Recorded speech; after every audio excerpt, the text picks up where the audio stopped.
Hello guys, this is अभिषेक। दोस्तों, स्वागत है आप सभी लोगों का मेरे चैनल फिजिक्स फैक्ट बाय अभिषेक सेट में। दोस्तों, आज के लिए जो हम लोग का टॉपिक है वो है सेमीकंडक्टर एंड डिजिटल सर्किट का पार्ट 5। आप भी सोच रहे होगे, अरे यार अभी कितना पार्ट बचा हुआ है, 4 ऑलरेडी हो गया, ये सबसे लंबा टॉपिक हो जा रहा है। बट क्या किया जाए, क्या कर सकते हैं, बहुत क्वेश्चन पूछे हुए हैं। फिर भी मैं आपको टोटल इस टॉपिक से 50 क्वेश्चन करवाऊंगा। 40 हो चुके हैं, ये आज के 10, टोटल 50। और गारंटी है, मेरी गारंटी है कि अगर आप इस 50 क्वेश्चन को देख लेते हैं तो एक भी क्वेश्चन बाहर नहीं जाएगा। लिखित ले लो हमसे। अच्छा, एक चीज और पता है, ये जो टॉपिक है इससे कभी कभी मैं तो देख रहा हूं, मैं देखकर शॉक्ड भी हूं। मुझे लगता था कि 1-2 क्वेश्चन आते होंगे, पर किसी किसी साल में 4-4, 5-5 क्वेश्चन आए हैं। बहुत इंपॉर्टेंट है, आप समझ सकते हो, बहुत इंपॉर्टेंट है।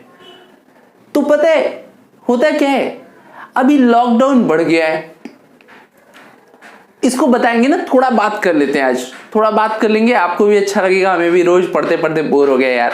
चलो कुछ थोड़ा बात कर लेते हैं। लॉकडाउन बढ़ जाने की वजह से लोगों को लग रहा है कि अरे यार अब तो एग्जाम बहुत ज्यादा टल गया। और ये सही बात भी है कि एग्जाम टल गया है, अभी होगा नहीं। और हो जैसे लॉकडाउन अगर 3 मई को खत्म भी हो गया, तब भी जरूरी नहीं है कि एग्जाम 10 दिन के अंदर अंदर करवा दिया जाए, क्योंकि बीएचयू एंट्रेंस एग्जाम में आप जानते हो कितनी ज्यादा गैदरिंग होने वाली है, तो डेट तो टलेगी भाई। अच्छा, अब रही बात, अब आपकी बात करते हैं। नींद भी बहुत आ रही होगी आप लोगों को, भाई हमें आ रही है तो आप लोगों को भी आ ही रही होगी। रीजन है उसका, लग रहा है कि समय अभी बहुत है, चलो यार आज सो लेते हैं, वीडियो तो रोज आती ही है सर की, आज नहीं कल देख लेंगे, ऑफलाइन वीडियो लाइव क्लासेस भी नहीं चलेगी, छूट जाएगा। पर कुछ बच्चे, कम से कम 30 से 40 बच्चे ऐसे जो रोज देख रहे हैं वीडियो को, पर डे देख रहे हैं, और यकीन मानिए वही आपसे आगे निकल जाएंगे। वही आपसे आगे जब निकलेंगे तब आपको लगेगा कि यार मैं सो रहा था और वो कुछ सीख रहे थे। चलो एक बात मान लिया कि तुम भी समय से अपना तैयार कर लोगे, तो जो इस सिचुएशन में जब कोई नहीं पढ़ रहा है वो पढ़ रहे हैं, तो जब आप लोग पढ़ना शुरू करोगे सभी लोग, तो क्या वो झक मारेंगे? नहीं, उनका रिवीजन हो जाएगा, तीसरी बार हो जाएगा, चौथी बार रिवीजन हो जाएगा, तो वो आपसे बहुत बेहतर साबित होंगे। तो गाइस, मेरा सुझाव तो यही है भाई कि ठीक है, सारा काम करिए, सब कुछ करिए, आप आधे घंटे समय निकाल कर पढ़ लो, तो आप भी टक्कर में रहोगे थोड़ा। अच्छा, ये टॉपिक खत्म हो जाने के बाद मैं कम्युनिकेशन सिस्टम, चूंकि 2 सालों से हट गया है, सिलेबस में 2 सालों से हट गया है, पर फिर भी जो प्रीवियस ईयर में मतलब 2016 या उससे पहले के जो क्वेश्चन है उसमें सिर्फ 10 क्वेश्चन कराऊंगा, एक टॉपिक और उसके बाद तमाम कमेंट्स करके बच्चे और मैसेज करके पूछ रहे हैं कि सर मैथ्स की भी वीडियो चालू होगी कि नहीं, या मैथ्स भी पढ़ा दीजिए, केमिस्ट्री भी पढ़ा दीजिए।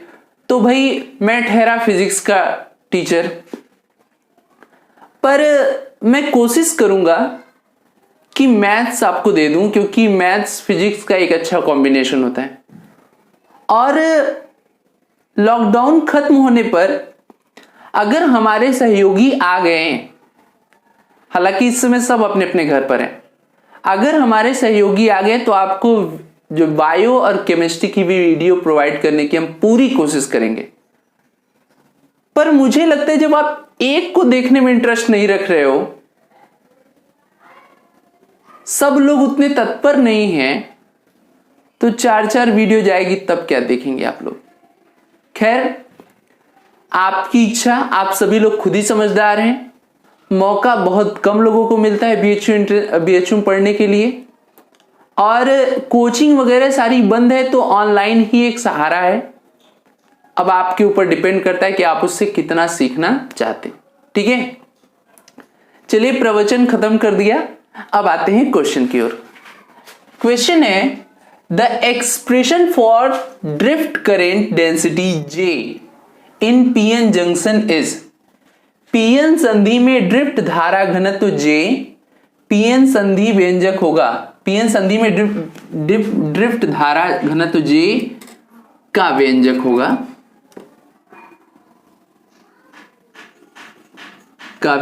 होगा, अच्छा, J का व्यंजक निकालने के लिए हम लोग क्या करेंगे, पहले एक काम कर लेते हैं, इसका फॉर्मूला लिख लेते हैं। J इक्वल टू होता है सिग्मा E। अब सिग्मा की वैल्यू क्या होती है पीएन जंक्शन में, तो sigma equal to 1/ρ Q mu E N E mu H NH ये होता है। यहां पर आप पुट कर दीजिए तो J की वैल्यू हो जाएगी QE mu E N E mu H NH। अब अगर इलेक्ट्रॉन की बात करेंगे और E चार्ज सपोज कर लें तो J इक्वल टू हो जाएगा E mu E N E mu H NH। अब ऑप्शन में जैसा मिलेगा आपको उस हिसाब से आप कर लीजिएगा। ठीक है, दूसरा क्वेश्चन है the efficiency of half wave rectifier is. अर्ध तरंग दिष्टकारी की दक्षता है। तो अगर आपको याद होगा तो कल की वीडियो में हमने फुल वेव रेक्टिफायर का बताया था 81.2%, और यहां पर जो होता है हाफ वेव रेक्टिफायर के लिए वो 40.6% है। देखो अभी आप सिर्फ तैयारी कर रहे हो, इसलिए आप ये दो वैल्यू तो याद कर ही सकते हो, क्योंकि इसका डेरिवेशन जो है ये या ऐसे कह सकते हैं कि ये कहां से आया, तो इसमें बताने में बहुत टाइम लग जाएगा, और मैं जानता हूं कि आपके अंदर उतना पोटेंशियल नहीं है, आप उतना देख नहीं पाएंगे, इसलिए आप दो वैल्यू याद रख लो। फुल वेव आएगा 81.2, हाफ वेव आएगा 40.6%। अच्छा, ये दो वैल्यू रख लिए याद, अभी के लिए एंट्रेंस के लिए ये याद रख लो, और आगे की कक्षाओं में जाओगे तो इसका आपको एक्सप्रेशन कैसे आया वो भी मिल जाएगा। ठीक है, चलिए अगला क्वेश्चन है ट्रांजिस्टर के तीनों भाग E, B तथा C में डोपिंग सांद्रता का संबंध है। In case of transistor the doping concentration in 3 E, B and C are related to. तो देखो भाई, सबसे अधिक सांद्रता जो होती है, डोपिंग की सांद्रता जो होती है वो एमीटर में होता है, यानी इमीटर में सबसे ज्यादा हो गया। बेस सबसे पतला होता है, बेस तो सबसे पतला होता है ना, तो कितना कंसंट्रेशन उसमें मिलाएंगे, और जबकि आपका जो ये है कलेक्टर वो भी बेस से ज्यादा ही, जो कलेक्टर है वो बेस की तुलना में बहुत ज्यादा होता है, उसका एरिया जो है बहुत ज्यादा होता है, तो वहां पर डोपिंग कंसंट्रेशन E से कम होता है लेकिन B से ज्यादा, तो सही संबंध आ गया ECB। ठीक है, क्लियर है। अच्छा, अगला क्वेश्चन है radix of decimal system is. तो याद करिए, मैंने प्रीवियस वीडियो में आपको बताया था radix of decimal binary system is, और वो इसके ये जो क्वेश्चन है इसी साल में वो भी पूछा हुआ था, लेकिन चूंकि उसको मैंने पहले बार में करवा दिया हूं, प्रीवियस वीडियोस में करवा दिया हूं, इसलिए उस क्वेश्चन को मैं दोबारा नहीं लिखा हूं, लेकिन ये मैं आपको बता इसलिए रहा हूं क्योंकि क्वेश्चन रिपीट हुए हैं। और यहां पर डेसिमल के लिए जो होता है वो आपका होता है 10। ठीक है, 10। चलिए आगे देखते हैं। अच्छा, क्वेश्चन नंबर 45 देखिए, symbol of exclusive nor gate is. Exclusive nor gate का प्रतीक है, तो सबसे पहला काम क्या करो, नॉर गेट बना दो। सबसे पहला काम क्या है, नॉर गेट बना दो। और नॉर गेट कैसा होता है,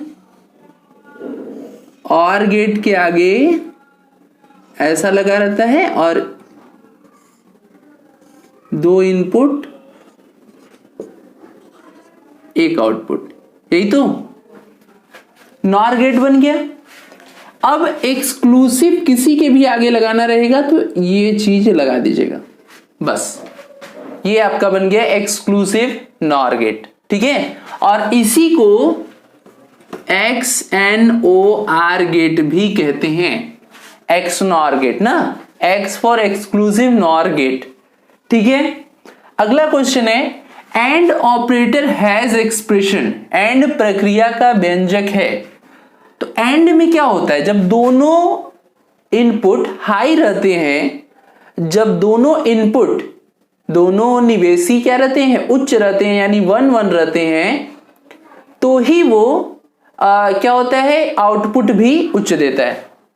अब जरा इसको चेक करते हैं, यहां इसको इनपुट को लो रखते हैं, तो देखो एक इनपुट हाई है, दूसरा लो है, यानी ए जो है वो हाई है और बी लो है, तो आउटपुट भी लो मिला, ठीक है। यहां पर अगर चेक करें, दोनों हाई रखे तो हाई हाई पे हाई दिया, ए की वैल्यू देखो हम 1 रख रहे हैं, हर बार 0 0 रख दो, क्योंकि सेम है तो जो भी रखोगे तो वो सेम ही रखोगे, अगर 0 0 रखोगे तो 0 देगा, यानी ये वाला भी सही हो रहा है। तीसरा ए डॉट ए बार, अब ए बार का मतलब हो गया कि अगर ए हाई है तो बी लो हो जाए, ए हाई है तो ये वाला लो होगा। अब इसे देख लो, इसे हाई रखो तो ये वाला लो हो जाएगा, हाई लो पे लो देता है, और अगर इसे लो रखोगे तो ये हाई हो जाएगा, यानी ये वाला भी सही लग रहा है।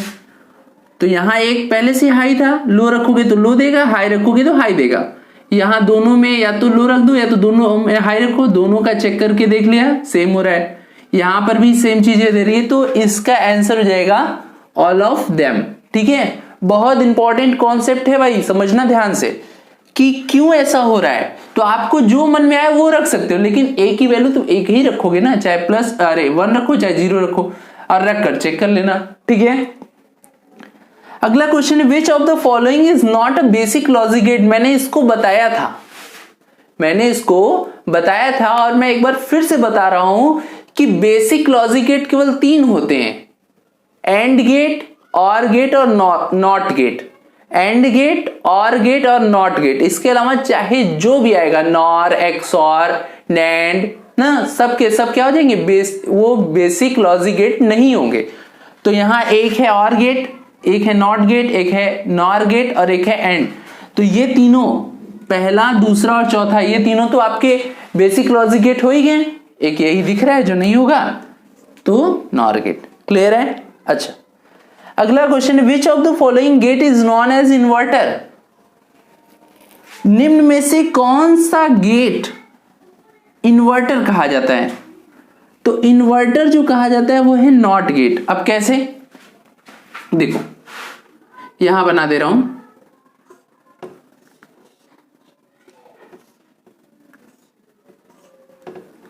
एक इनपुट एक आउटपुट, और इसका आउटपुट ए बार होता है।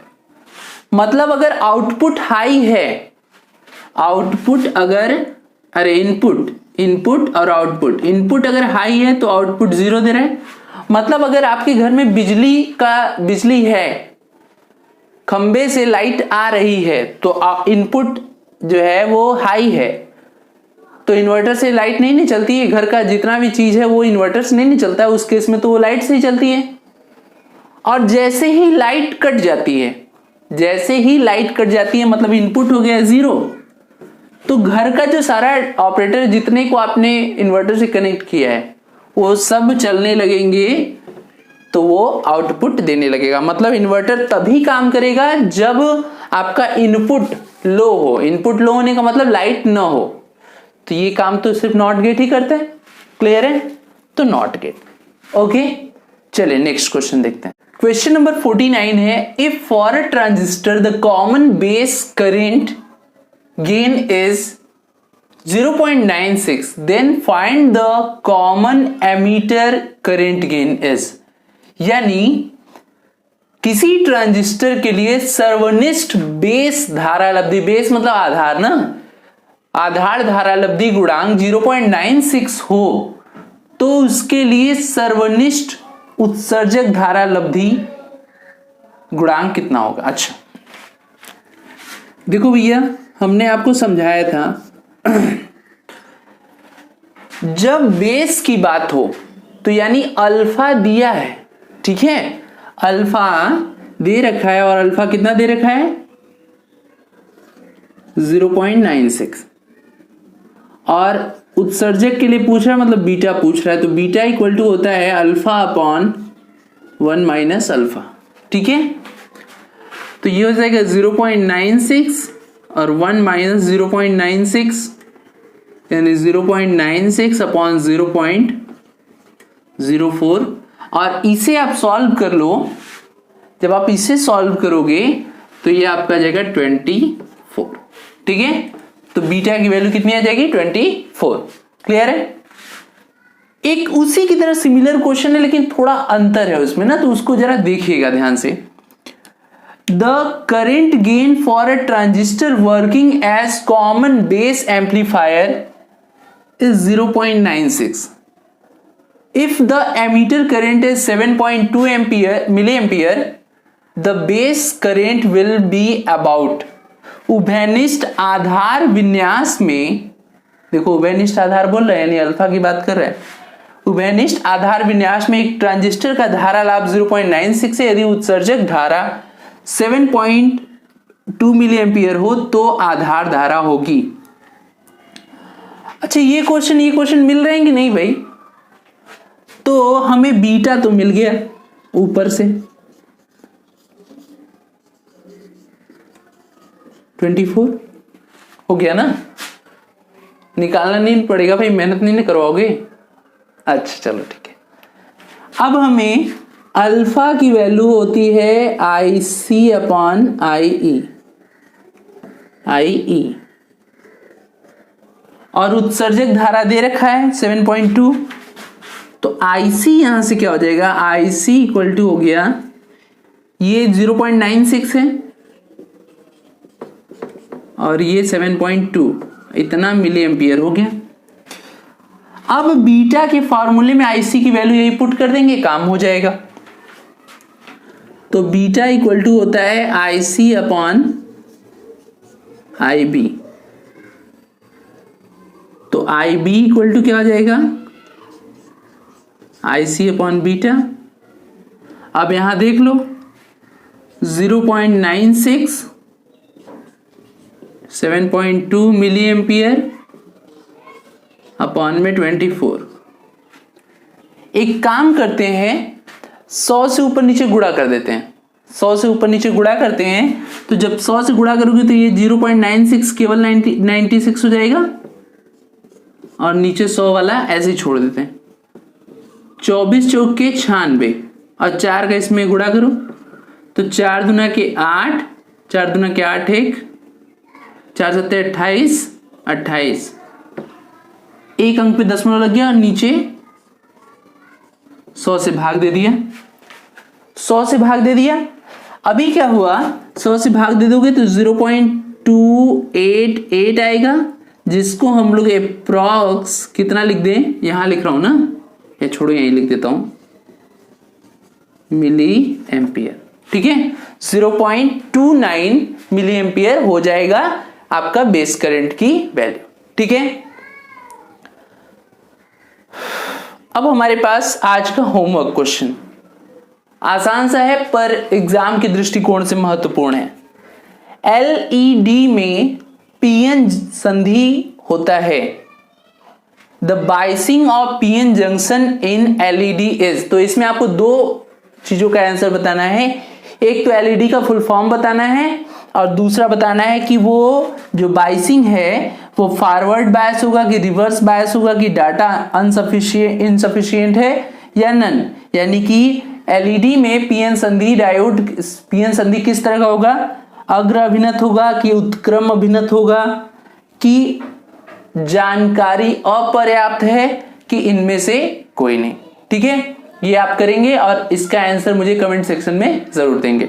तो दोस्तों आज के इस लेक्चर के साथ पार्ट 5 के साथ हम लोग का ये वाला टॉपिक पूरी तरीके से समाप्त हो गया है।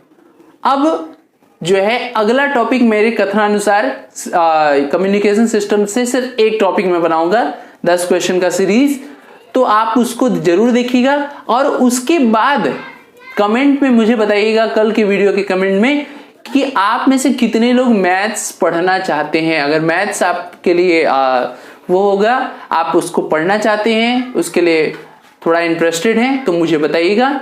मैं भी अपने स्तर से जितना हो सकेगा मैं आप लोग की उतनी मदद करूंगा और उसकी वीडियो भी प्रोवाइड करूंगा। Thank you.